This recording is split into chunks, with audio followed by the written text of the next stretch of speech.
c'est que des dirigeants de banque pensent que monsieur le gouverneur de la Banque centrale leur interdit désormais d'employer au poste de dirigeant les ressortissants d'une certaine communauté et que s'il s'entêtait à le faire, puisque lui, le gouverneur, a mandat de signer l'agrément des directeurs de banque, il ne signerait pas.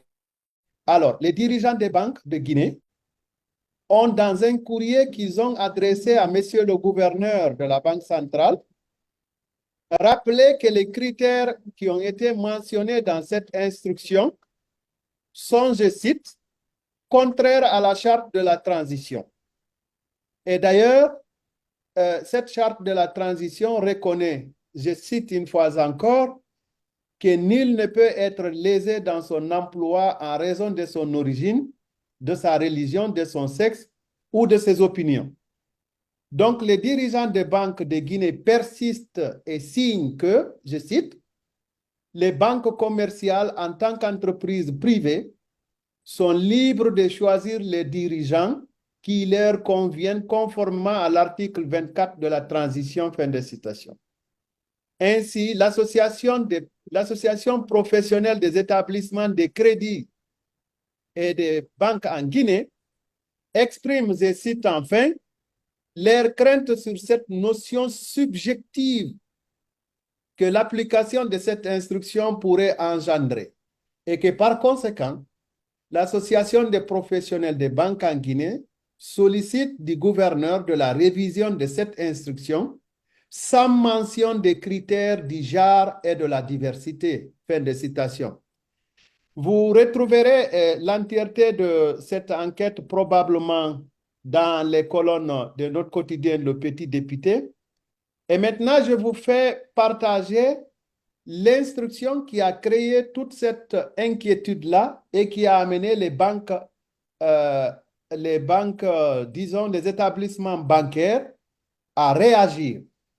Akouma, s'il vous plaît, je rappelle que le petit député et Aminata.com sont des partenaires de GTV1, vous comprendrez. Alors, allez-y, fouillez. Continuez, s'il vous plaît. Très, très bien, merci beaucoup pour l'aide.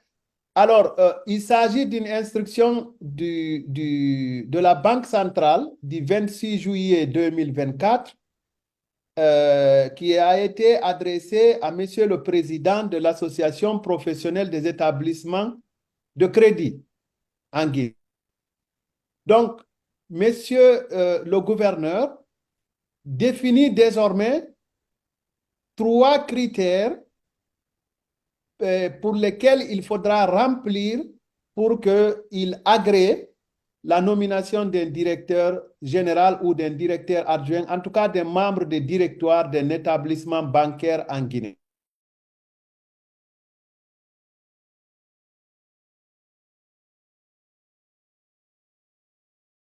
Monsieur le gouverneur demande de mettre en œuvre les recommandations ici de mission d'évaluation mutuelle de la Guinée de novembre 2023 par le GIABA en vue d'amener les pays à être conformes aux dispositions de lutte contre le blanchiment de capitaux et le financement du terrorisme, particulièrement en ce qui concerne l'identification du bénéficiaire.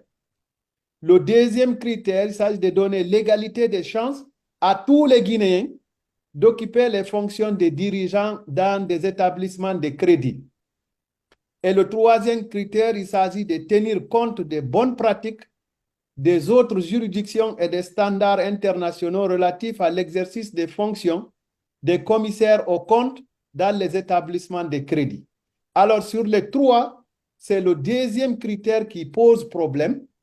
Et beaucoup de sources qui ont été interrogées disent avoir que Monsieur le gouverneur de la Banque centrale, que nous n'avons pas pu interroger sur cette question, a plutôt donné des explications verbales et durant lesquelles les dirigeants des banques en Guinée ont été très surpris que cela vienne d'un responsable d'une banque centrale, avant de leur adresser cette instruction qui plaide pour l'égalité des chances à tous les Guinéens d'occuper les fonctions des dirigeants dans les établissements bancaires. Vous comprendrez qu'il y a des propos qu'on ne pourra pas rapporter ici, mais les dirigeants des banques en Guinée sont prêts à affronter l'équipe de la Banque centrale.